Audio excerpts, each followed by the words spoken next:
Guys ఈరోజు పొద్దున అందరం వచ్చి వినాయకుని దగ్గరికి వచ్చి దండం పెట్టుకొని సీదా బండి తీసుకొని రాముల గుడికి పోయి ఓ రామని నామమెంతో రుచిరా ఎంతో రుచి ఎంతో రుచి ఎంతో రుచిరా ఓ రామని శ్రీరామ ఓ రామ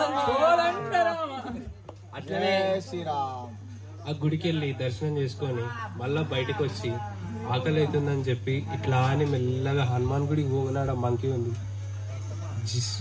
హనుమాను జ్ఞాన గుణ సాగర్ జయ కపీస్ లోక ఉదాగర్ రామదూత అతులిత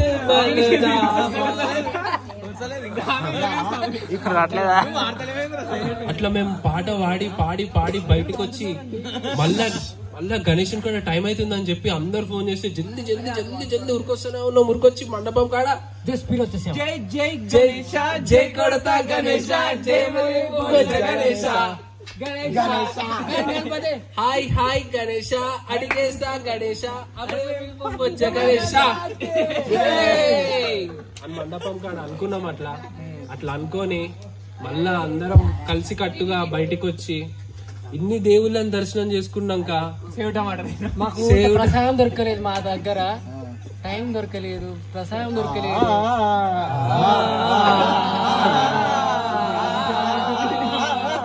ఇది ఛత్రపతి బీజం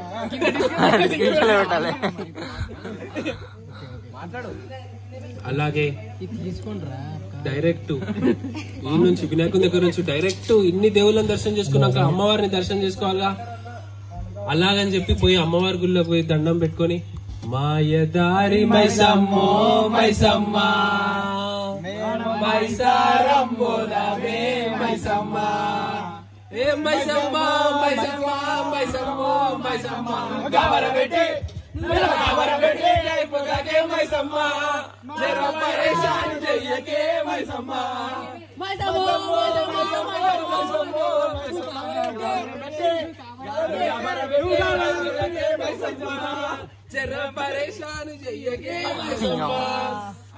అని భక్తితో చాలా భక్తి పారవశ్యంతో అట్లకెళ్ళి బయటికి వెళ్ళినాం. బయటికి వెళ్ళి మెల్లగా 2 అడుగులు నడవంగానే ముందు చూడంగానే ఎల్లమ్మ తల్లి ఉంది. ఎల్లి ఎల్లెలి వాయే ఎల్లమ్మ మా తల్ల కలివాయే ఎల్లమ్మ ఎల్లి ఎల్లెలి వాయే ఎల్లమ్మ మా తల్ల కలివాయే ఎల్లమ్మ అని భజన చేసుకుంటూ ఇంటికి వచ్చి ఇక్కడ కూర్చున్నాం. ఇక్కడ కూర్చొని అభిషేక్ కి ఇస్తున్నాం మైకిగా. నాతో అయిపోయింది.